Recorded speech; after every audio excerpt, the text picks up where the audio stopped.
Bonjour et bienvenue dans ce cinquième module de la formation Être serviteur de Dieu. Euh, Aujourd'hui, nous allons travailler sur un sujet particulièrement sensible, ce qui est celui de l'argent, l'attachement à l'argent, la dépendance par rapport à l'argent. C'est un sujet sensible parce que nous avons tous la peur de manquer et c'est un frein qui peut être très important. Pour ça, nous allons nous baser non pas sur, bien entendu, des théories, mais des vies concrètes de très grands serviteurs de Dieu, et en particulier Hudson Taylor. Hudson Taylor, dans son livre L'Évangile au cœur de la Chine, nous raconte son combat véritablement pour ne dépendre que de Dieu par rapport à l'argent. Alors, qui est-il? James Hudson Taylor, il est mort en 1905, hein, juste pour situer. Taylor il a travaillé 51 ans en Chine et il est considéré comme le plus grand missionnaire qui a été fait à cette époque-là. Voilà ce que des historiens disent de lui. Aucun autre missionnaire depuis l'apôtre Paul n'a eu une aussi grande vision et un plan aussi structuré pour évangéliser une aussi vaste région géographique qu'Hudson Taylor. Alors, il a créé une société donc, de mission en Chine qui a amené plus de 800 missionnaires à travailler en Chine, qui ont fondé à leur tour plus de 125 écoles, dont il y a une conversion de 18 000 personnes en tout. À cette époque, au jour d'aujourd'hui, les églises chinoises, comme vous le savez, du fait des persécutions, sont clandestines. Alors, ce sont des églises charismatiques qui se développent en églises de maison et en fait qui font partie de notre mouvement parce que c'est extraordinaire de voir à quel point l'évangélisation de la Chine est partie vraiment d'une œuvre de foi, d'une œuvre du Saint-Esprit, d'une vraie œuvre apostolique dans le sens biblique du terme et conduit encore à des fruits absolument exceptionnels. Ce qui se passe en Chine est vraiment n'a rien à voir avec ce que nous vivons en Europe, où nous déplorons en permanence sur la faiblesse de la foi, tandis que la Chine nous montre vraiment, c'est l'exemple du développement malgré l'adversité, sous l'influence du Saint-Esprit, des fruits spirituels. En fait, ils vivent absolument les miracles, les guérisons, ils vivent bien entendu absolument tout ce que nous voyons dans la Bible. Pour revenir à Hudson Taylor, ce qui nous va particulièrement nous intéresser, c'est la façon dont il a travaillé, puisque Hudson Taylor nous montre tout son processus de foi que nous allons étudier dans le détail aujourd'hui, justement pour arriver à être le moins dépendant possible de l'argent et être seulement dépendant de Dieu. Ça, c'est une démarche qu'il faut apprendre à faire, qui est difficile. Et si on en croit les églises qu'on peut voir autour de nous, il y a à peu près personne qui n'arrive à cette démarche. C'est pour ça que c'est très important de bien comprendre les principes spirituels qui sont à l'œuvre. Alors, Hudson Taylor venait en fait d'une famille méthodiste assez rigide, hein, dont la foi ne lui convenait pas tellement en fait. Et voilà ce qu'il dit. Avant qu'il se convertisse, hein.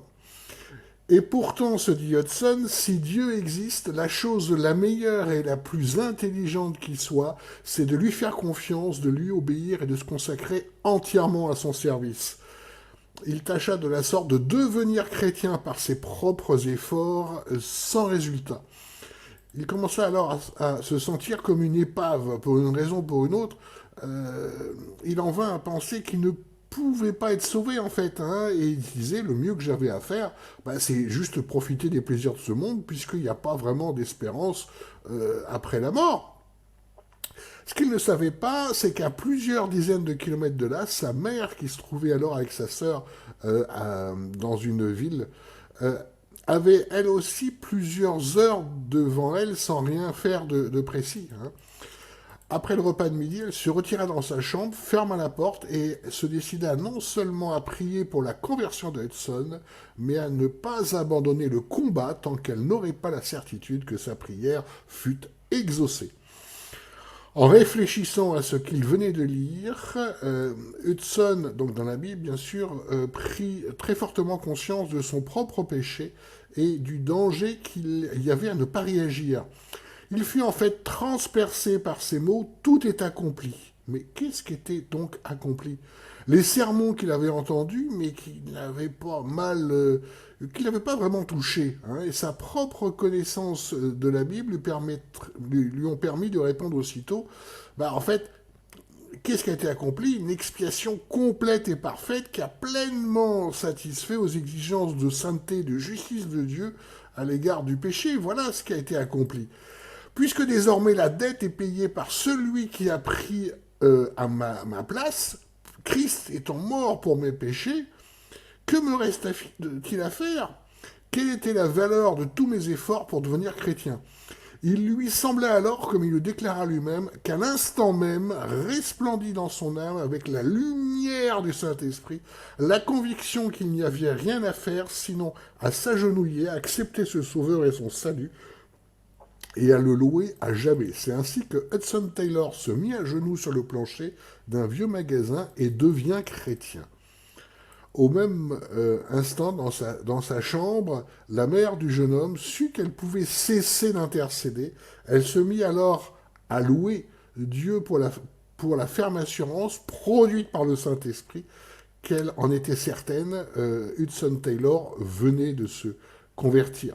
Vous voyez comme ce passage est beau. Là,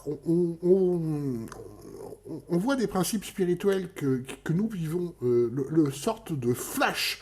Il parle bien, effectivement, il parle bien d'être transpercé par la lumière, par cette conviction-là. Ça, c'est quelque chose qu'il a expérimenté au moment de sa conversion et que nous pouvons expérimenter, en fait, à tout moment. J'essaye de chercher ça en permanence dans la méditation, ce que j'appelle l'écoute de Dieu, par rapport à ça, et je laisse vraiment mon esprit flotter pour que ce soit l'Esprit de Dieu qui me montre les choses. Et très souvent, mais que ce soit dans tout dans la vie d'église, que ce soit pour concevoir les formations, que ce soit pour les accompagnements, pour vraiment à peu près tous les sujets, j'attends ces moments de flash où tout d'un coup, lac, je vois que effectivement le Saint-Esprit me parle clairement. Alors, il peut me parler clairement par un message, il peut me parler aussi par une vision, mais quand je suis dans cette forme de méditation où j'attends un flash, cloc, il y a tout d'un coup, j'ai l'absolue conviction que j'ai la réponse en fait, et ça me montre, en fait, Dieu me montre plein de choses par ces flashs très réguliers, et c'est vraiment quelque chose que je cherche à faire. Et vous voyez, quand Hudson Taylor commence en fait sa vie avec ce flash, avec cette lumière dans son esprit, c'est déjà une vie, une vie de serviteur de Dieu qui commence. Donc, continuons. Hudson se rapprocha encore davantage de sa sœur. Ils décidèrent pour un temps de ne plus assister au service religieux du dimanche soir et de consacrer ce temps à se rendre dans les quartiers pauvres de Barnsley pour frapper aux portes et distribuer des petites Bibles. Oui, voilà, vraiment, c'est une très bonne illustration de ce que produit l'Esprit Saint. Être poussé à servir Dieu et peut pousser en fait vers on va dire, les pratiques religieuses. Et c'est très clair que Hudson Taylor suit très rapidement ce chemin, quitte à déplaire aux hommes, et en particulier aux églises. Mais vraiment, plaire à Dieu, c'est suivre la volonté de Dieu et suivre l'esprit. Alors, d'où est parti en fait son élan missionnaire pour la Chine? On va le voir, le rôle de son père qui lui parle de ça. Alors, historiquement parlant, donc au XVIIIe siècle, il y avait vraiment un vent de persécution qui a soufflé sur les chrétiens chinois. Le nombre des églises déjà ruiné, a beaucoup diminué. Hein. À la fin du siècle, il restait pratiquement plus rien de l'œuvre missionnaire de l'Église catholique romaine dans l'Empire chinois. Hein. On a vu la très grande œuvre missionnaire de l'Église catholique romaine, puisqu'on a démarré sur le premier module avec Saint Patrick d'Irlande. Évidemment, nous sommes tous issus du travail missionnaire de l'Église catholique romaine. Et il écrit, pourtant il n'y avait que quelques chrétiens qui essayent de tenir bon, souvent au péril de leur vie. Et le père de Hudson Taylor ne manqua pas de raconter l'histoire de Robert Morrison, le premier missionnaire protestant en Chine, arrivé à Canton en septembre 1807 sur un navire américain. Pendant quelque temps, il fut obligé de se cacher pour vivre, mais en 1809, il fut engagé comme traducteur à la Compagnie des Indes orientales. Cet emploi lui garantissait protection, une certaine sécurité et un salaire.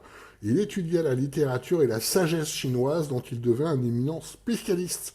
Il en parle comme l'un des plus grands dons que Dieu ait jamais accordé à une race humaine. Donc déjà d'entendre cet exemple-là, vous voyez l'importance de l'exemple quand on n'a pas d'exemple de serviteurs de Dieu vraiment inspirés sous les yeux, on peut se perdre tout à fait. Ce qui a mis cette germe, ce germe de missionnaire chez Hudson Taylor, c'est ce témoignage-là. Hein.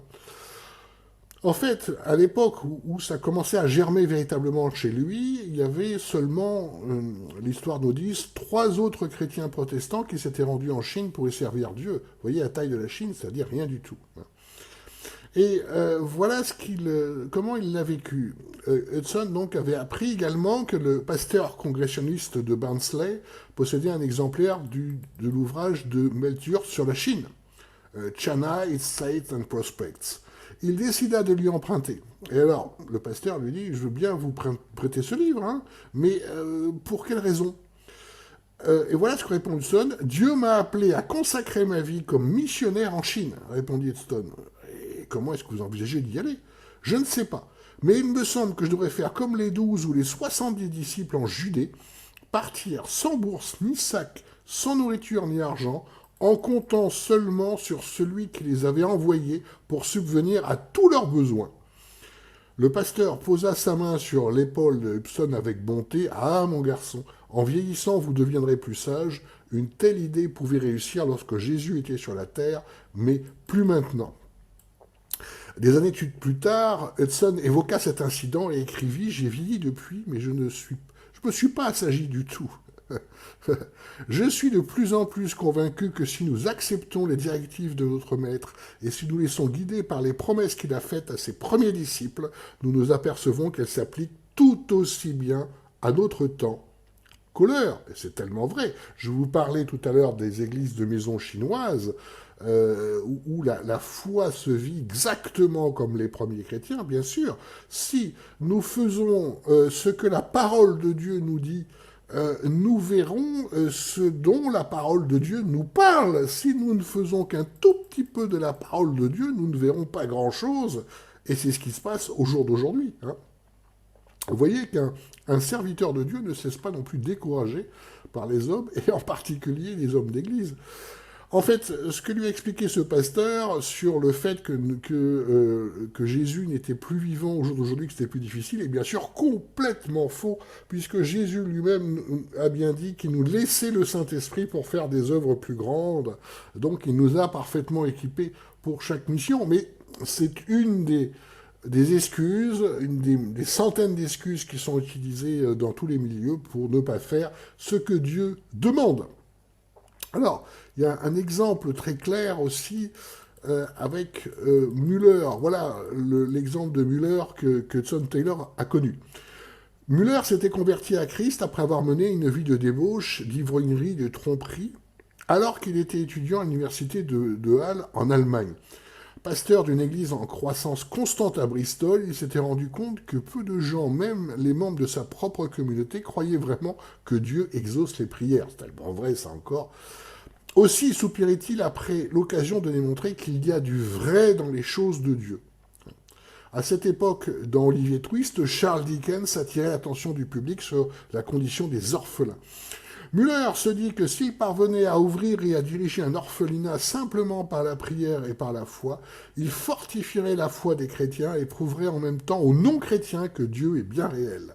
Müller fonda sa première maison pour enfants en 1836 dans des locaux loués à Bristol. En 1849, il ouvrit un nouveau foyer tout neuf construit selon ses plans à Ashlendon, près de Bristol. En 1851, il avait la charge de 300 enfants et envisage une extension considérable de son œuvre, tout en soutenant financièrement par ailleurs de nombreux missionnaires dans plusieurs pays. Alors, voilà le secret de Müller. Alors, écoutez bien, parce que c'est vraiment le fondamental dans cette formation. Il ne lança jamais un appel de fonds et ne demanda jamais à qui que ce soit de le soutenir. Il préférait s'appuyer sur un Dieu riche par la prière et par la foi. Hudson Taylor eut souvent connaissance des lettres de Müller, donc, qui étaient lues dans une assemblée, et voilà ce qui a aussi changé sa vie, puisque ça confortait ce qu'il y avait dans la Bible. Vous voyez que à quel point la vie peut changer quand on suit les bons modèles, d'où toutes ces vidéos de formation, pour se recaler dans les vrais serviteurs de Dieu. Nous avons besoin de confirmation, c'est une réalité, et d'exemples montrant que la parole de Dieu est vraie et vivante et s'applique de nos jours, d'où ces vidéos pour que chacun, tous ceux qui écoutent cette vidéo, puissent transmettre cette foi-là, vivre ces expériences et transmettre cette foi, c'est tellement urgent au jour d'aujourd'hui. Nous allons voir maintenant comment Hudson Taylor s'est préparé à sa mission. Voilà ce qu'il nous dit. En vue de cette palpitante aventure, Hudson s'était fixé 2 objectifs. S'accoutumer à supporter les privations et vivre le plus chichement possible. Il se rendit compte qu'il pouvait vivre bien moins qu'il n'avait d'abord cru. Il découvrit une marque de biscuits aussi bon marché que le pain et meilleur, affirmait-il. Ainsi, au petit déjeuner, il se nourrissait de ses biscuits avec du hareng, moins cher que le beurre, et avalait une tasse de café clair. À midi, il se faisait des pommes de terre grillées et un morceau de langue, suivi d'une part de tarte aux prunes et aux pommes, ou encore un pudding de riz, des pois au lieu de pommes de terre et de temps en temps un morceau de poisson. Il avait découvert un petit magasin qui vendait du fromage entre 4 et 6 pence la livre, et il était persuadé qu'il était meilleur que celui qu'il avait payé précédemment 8 pence. Il fit mariner du chou rouge dans du vinaigre et en remplit une jarre. Ce mode de vie frugal lui permit de donner jusqu'à 60% de ses revenus. Ça, c'est très touchant parce que pour continuer à faire des dons, la façon dont il se prive, et c'est un extraordinaire témoignage de foi. Il découvrit par la même occasion que plus il donnait, plus il était heureux. Il rapporte « Je fis l'expérience d'une joie indicible tous les jours et tous les jours. Dieu, mon Dieu, était une réalité vivante et lumineuse, et tout ce que je faisais était un joyeux service. » Mais il se rendit compte que ses muscles spirituels avaient besoin de se fortifier. C'est extraordinaire parce qu'il ne témoigne pas d'une douleur de privation, mais de la joie de progresser en Christ. Voilà. Qu'est-ce qu'on est opposé par rapport aux évangiles de prospérité et de puissance qu'on a dans les églises de type charismatique pentecôtiste, où tout commence par la puissance, et on oublie complètement le fait, effectivement, de l'obéissance à Dieu, parce que on ne peut pas avoir la puissance du Saint-Esprit si nous ne mourons pas nous-mêmes. Hein. C'est une réalité. Et il faut vraiment, toute bonne théologie doit commencer par ces périodes où nous sommes dans le dénuement, où nous laissions, en fait, enlever tout le superflu pour que notre foi augmente. C'est ça. Il parle de muscles spirituels, c'est ça un entraînement spirituel. Revenons au texte. Lorsque je partirai pour la Chine, se disait-il, je ne devrais rien demander à personne, c'est à Dieu seul que je dois demander, comme il est donc important d'apprendre avant de quitter l'Angleterre à toucher l'homme par le moyen de Dieu, par la prière seule.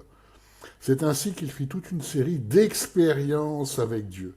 Voici l'apprentissage du serviteur de Dieu, apprendre à ne compter que sur Dieu. Moi, ça, euh, j'ai passé plusieurs années vraiment à apprendre ça. J'ai déjà partagé dans une autre vidéo. J'ai eu mon appel ministériel qu'à partir du moment où j'ai renoncé à essayer de conduire ou de gérer les épreuves de ma vie tout seul, où j'ai tout, véritablement tout remis à Dieu, et c'est là que j'ai eu mon appel. Les épreuves ont continué, et notamment des épreuves financières. Hein. J'ai connu la pauvreté. Euh, Moi qui me suis occupé de 102 000 fixes pendant des années, je vivais en fait une situation où moi-même j'étais aussi dans la grande pauvreté. Je me souviens d'une scène où je n'avais pas les moyens de me payer une ceinture à ma taille, et donc j'étais obligé de me tenir, on était en été, donc le Bermuda que j'avais était trop, ne tenait pas. Hein. J'avais pas à me mettre une ficelle, ça se voyait, donc je le tenais en fait pour ne pas que ça, pour ne pas que quelqu'un voie qu'en fait je n'avais pas les moyens de me payer une ceinture. Je gardais les poches dans mon Bermuda pour ne, enfin les mains dans les poches de mon Bermuda pour ne pas le perdre. J'ai connu des périodes comme ça, et les périodes de privation dont il parle, je les ai connues aussi. Hein. Je comprends bien. Je peux témoigner que c'est une formidable leçon de foi. Parce qu'on est vraiment dans le dénuement, hein, c'est une réalité par rapport à ça. Et c'est difficile, hein. Personne va vous dire c'est super, vraiment, j'aimerais retrouver en situation là, la situation où on cherche, on traverse des situations avec le moins possible, sont des situations qui sont dures, hein, ou qui sont frustrantes, qui sont stressantes, bien entendu. Moi, je ne voudrais pas revivre la même chose. Mais une réalité, c'est que Dieu, effectivement, a pourvu, réellement. Je ne crois pas que j'aurais pu vivre mon ministère au jour d'aujourd'hui sans avoir connu ces épreuves-là. C'est la foi, comme il dit dans la Bible, se forge à travers l'épreuve. La foi se purifie comme l'or à travers l'épreuve, parce que quelles que soient les souffrances et les frustrations, et j'ai eu un certain nombre de souffrances et de frustrations, nous sommes guidés par le fait que, par la conviction que Dieu est là, que Dieu est notre rocher, et Dieu va nous entendre et agir par rapport à ça. Surtout que par rapport à mon ministère, j'avais des messages effectivement qui me faisaient patienter, les messages de Dieu, et j'ai appris véritablement pendant toutes ces années à me confier, à confier toute ma vie. J'ai toujours l'image d'avoir les deux pieds sur le seul vrai rocher qu'est Dieu, et puis voilà, et de lâcher et de ne faire confiance qu'à Dieu. Hein. J'ai connu exactement comme Hudson Taylor les découragements, voire même des certaines persécutions dans certaines églises qui ne comprenaient absolument pas ni mon appel, ni le ministère, ni ce dont je parlais, parce qu'ils ne vivaient pas ça du tout, évidemment. Cette transformation par le Saint-Esprit, ces révélations, ces visions, ces messages, je ne comprenais pas du tout. Euh, et, euh, et vraiment, j'ai traversé toutes ces épreuves euh, tout le temps sur ce rocher qui est Dieu. Et je peux témoigner qu'effectivement, nous pouvons traverser toute épreuve avec Dieu, comme il dit dans la parole. Si nous ne sommes pas dépouillés de tout ce qui fait la vie normale humaine, il est très difficile véritablement d'être transformé par le Saint-Esprit. Vous voyez cette démarche-là. Il faut bien comprendre que notre modèle est Jésus-Christ qui s'est dépouillé de tout sur la croix de sa vie, de sa dignité également, voilà, pour faire la volonté de Dieu et pour nous libérer. Et ce modèle-là doit être notre modèle de foi par rapport à ça. Nous ne pouvons pas faire la volonté de Dieu si nous ne nous dépouillons pas de tout ce qui est idée du monde, crainte par rapport au lendemain, enfin de tout ce que la parole de Dieu nous appelle à considérer d'abord le royaume de Dieu, et voilà, et le reste, Dieu va pourvoir. Alors, ce n'est pas simple, hein, je peux vous le dire. J'ai connu beaucoup de périodes très difficiles, mais Au final, et je ne voudrais pas les revivre, hein, c'est une réalité, mais au final, Dieu est là, Dieu pourvoit effectivement, il faut avoir une certaine patience d'endurer tout ça, et de voir effectivement Dieu à l'œuvre. Et c'est une réalité que ce sont des expériences absolument indispensables pour toute la suite, parce qu'en fait, dans le ministère, on aura également de grandes épreuves que nous ne pourrons, de grandes oppositions spirituelles, hein, un combat spirituel permanent que nous ne pourrons traverser si nous sommes habitués à être sur le seul vrai rocher qui est Dieu, qui nous permet de tout traverser. Alors il donne un exemple où lui-même très démuni et rencontre des personnes très pauvres. Voilà la situation. Voilà ce qu'il lui dit donc un pauvre homme. Vous voyez dans quelle terrible situation nous sommes, monsieur, dit le pauvre homme. Si vous pouvez nous aider, faites-le pour l'amour de Dieu.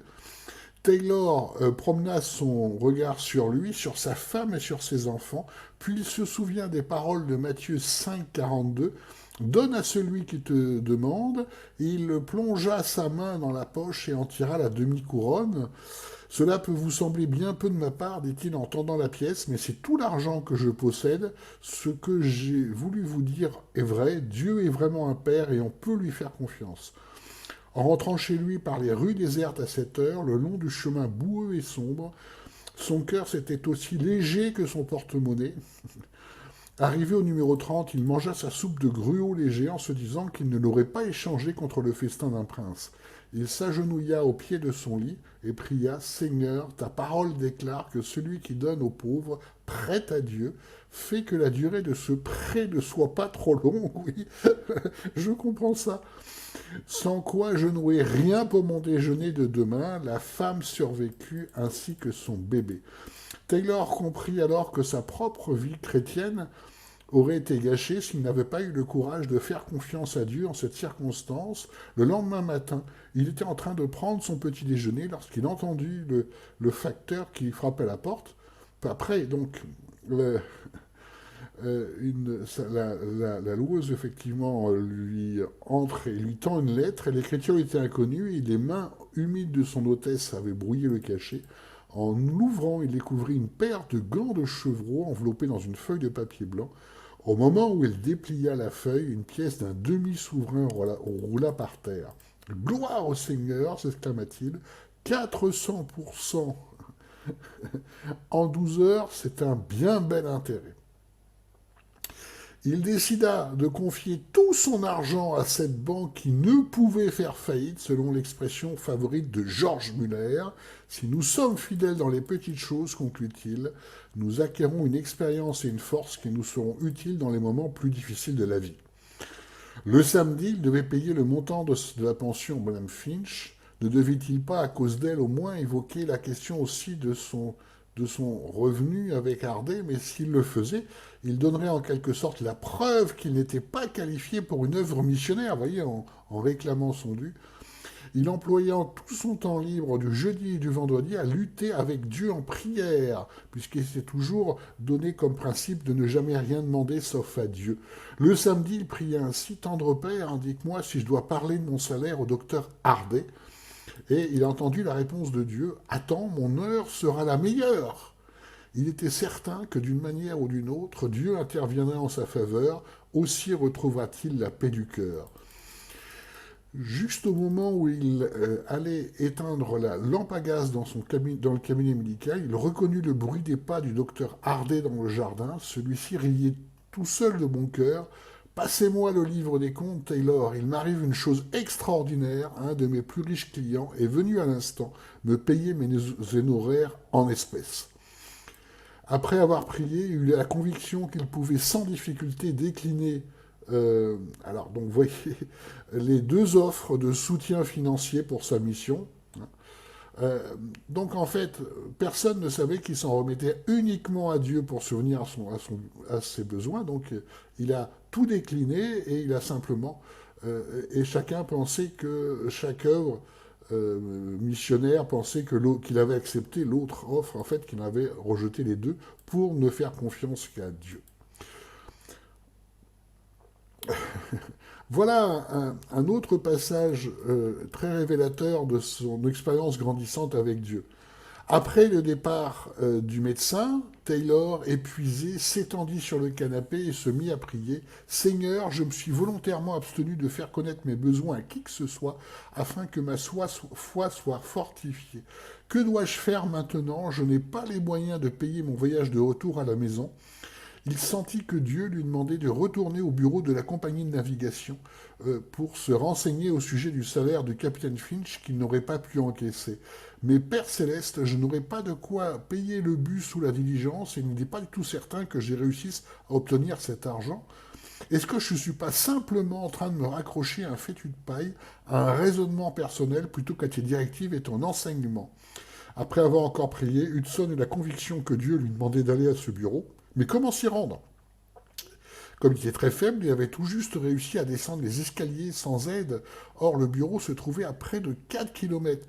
Hudson raconte, l'assurance me fut donnée d'une manière très nette que tout ce que je demanderais au Père au nom du Christ me serait accordé afin que le Père soit glorifié dans le Fils. Ce qu'il fallait maintenant, c'était rechercher la force pour cette longue marche, la recevoir par la foi et me mettre en route. J'ai le sentiment qu'après Dieu, c'est à vos soins que je dois la vie, hein, quand il le voit après le médecin, euh, pour qu'il a en fait soigné. Mais avant de partir, je veux apprendre à faire entièrement confiance à Dieu. C'est pourquoi j'ai refusé le secours de mon père et celui de la Société pour l'évangélisation de la Chine. Tous mes besoins ont été satisfaits. Hier, Dieu m'a donné la force de marcher de Sceaux jusqu'à Cheapside. Impossible, hein, le médecin lui dit, quand je vous ai quitté, vous étiez couché et ressembliez davantage à un fantôme qu'à un homme. Je vous assure que j'y suis allé à pied. Il me reste maintenant juste assez d'argent pour passer ma convalescence chez moi dans le Yorkshire. C'est formidable, lui dit le médecin. Je donnerai le monde entier en échange d'une foi comme la vôtre.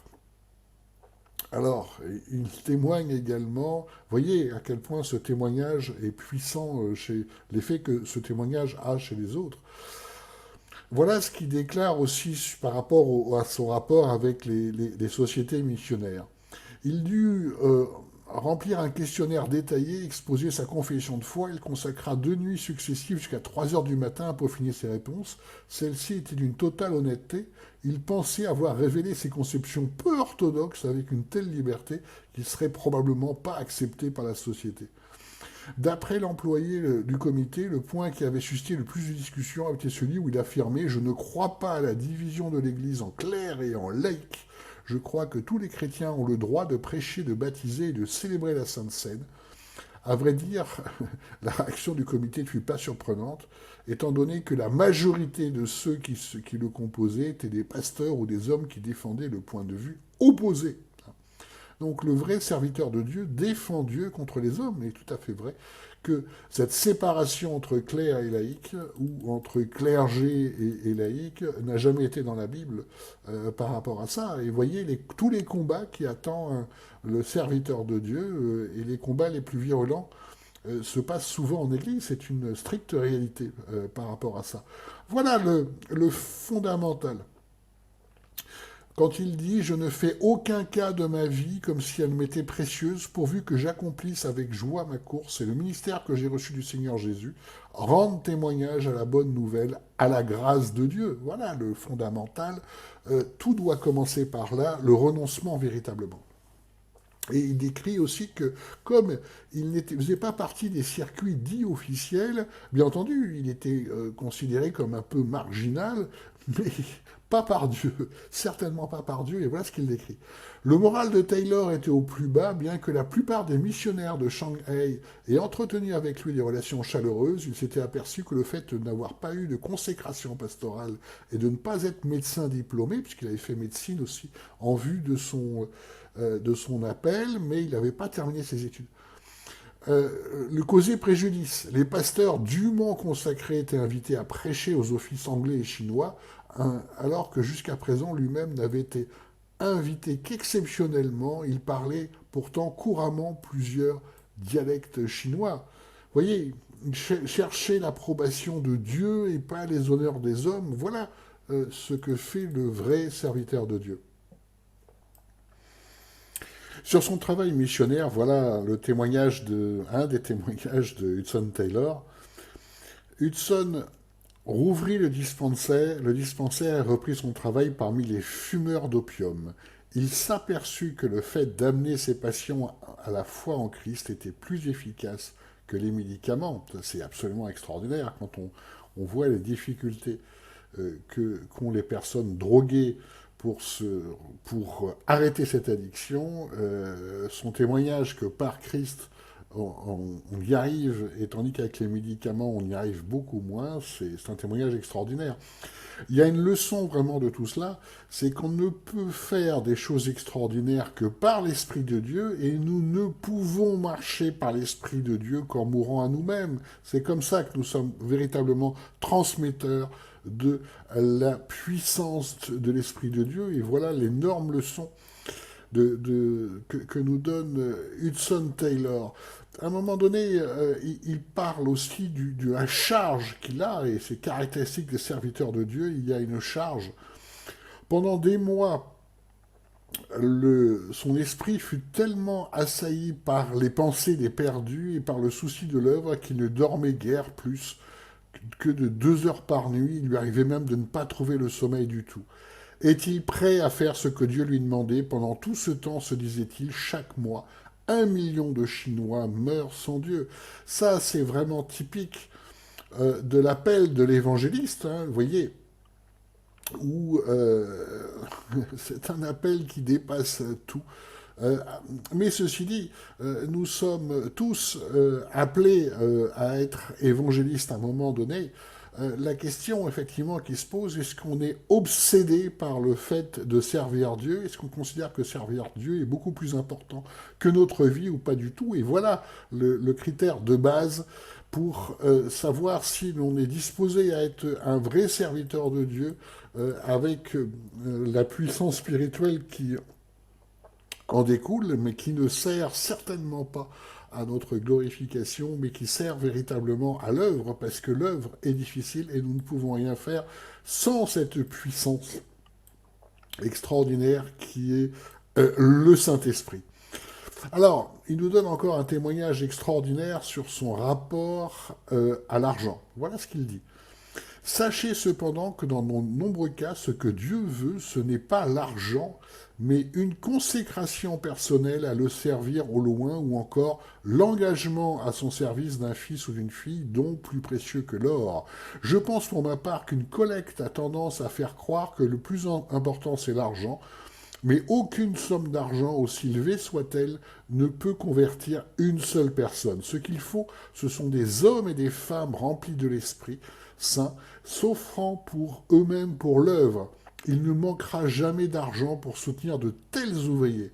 Alors, il redonne un exemple concret. Au moment du repas, ce soir-là, le colonel Puget dit à Taylor, « Je pense que vous avez eu tort. Quelques personnes m'ont remis des dons modestes, il est vrai, mais j'ai le sentiment que nous ne sommes pas passés d'une collecte fructueuse. » Le lendemain, au petit déjeuner, une lettre arriva chez le colonel Puget destinée à Hudson Taylor. Elle annonçait une bonne nouvelle.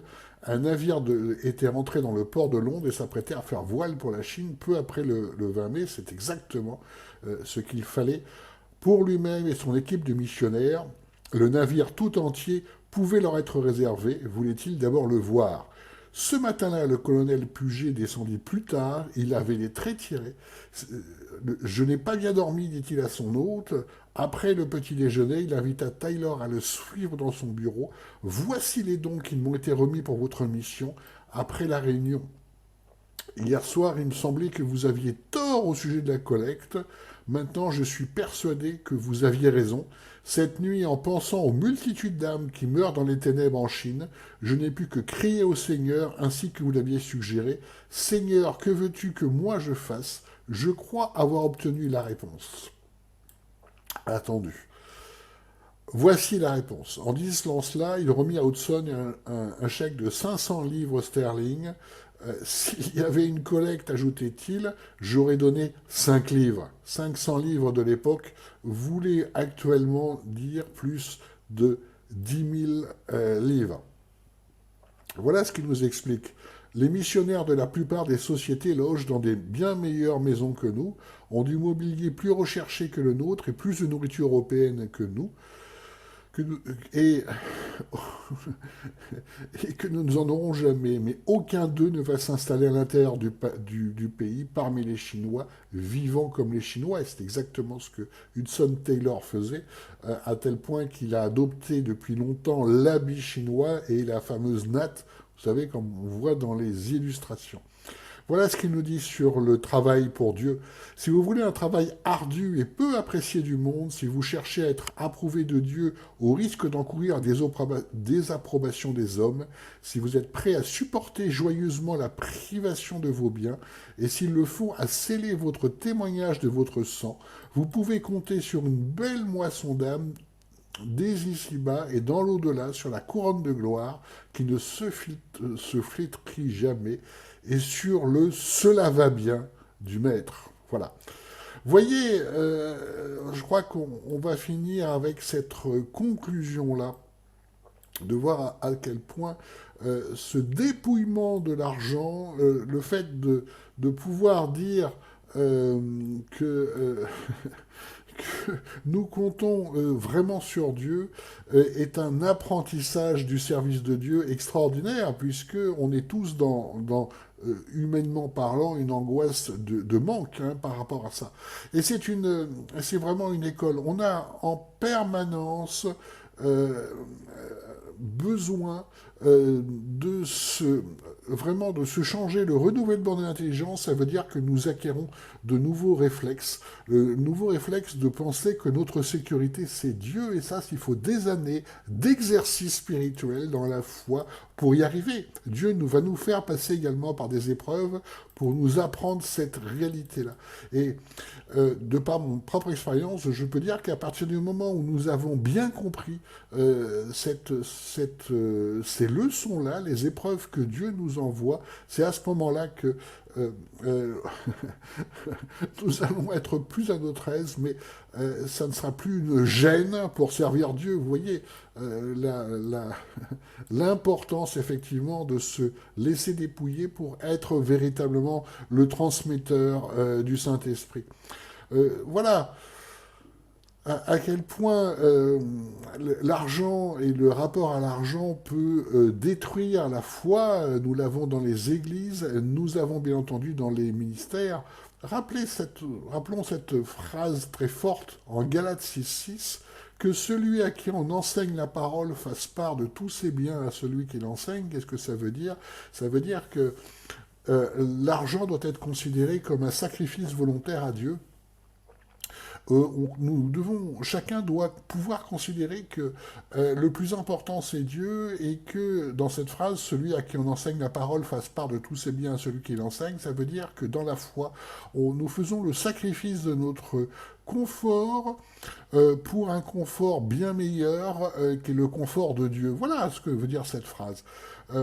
Et on n'entend jamais cette phrase. On attend plein de choses sur les dons. Certaines églises font des 10%, ce qui ne correspond uniquement à l'Ancien Testament, mais qui n'a pas de valeur, parce que la plupart en font une pression sur les personnes pour avoir ces 10%, ce qui est totalement l'opposé de la liberté de l'esprit de Dieu. En fait, il faut apprendre également au don.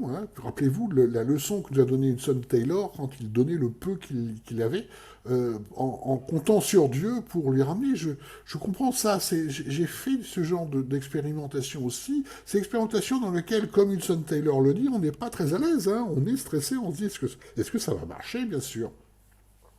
Et je peux témoigner que Dieu a toujours été là. J'ai eu des phases très difficiles, attendez, moi je ne dis pas que tout est instantané, que tout est simple, ça serait mentir de ça, mais la réalité c'est que c'est une extraordinaire leçon.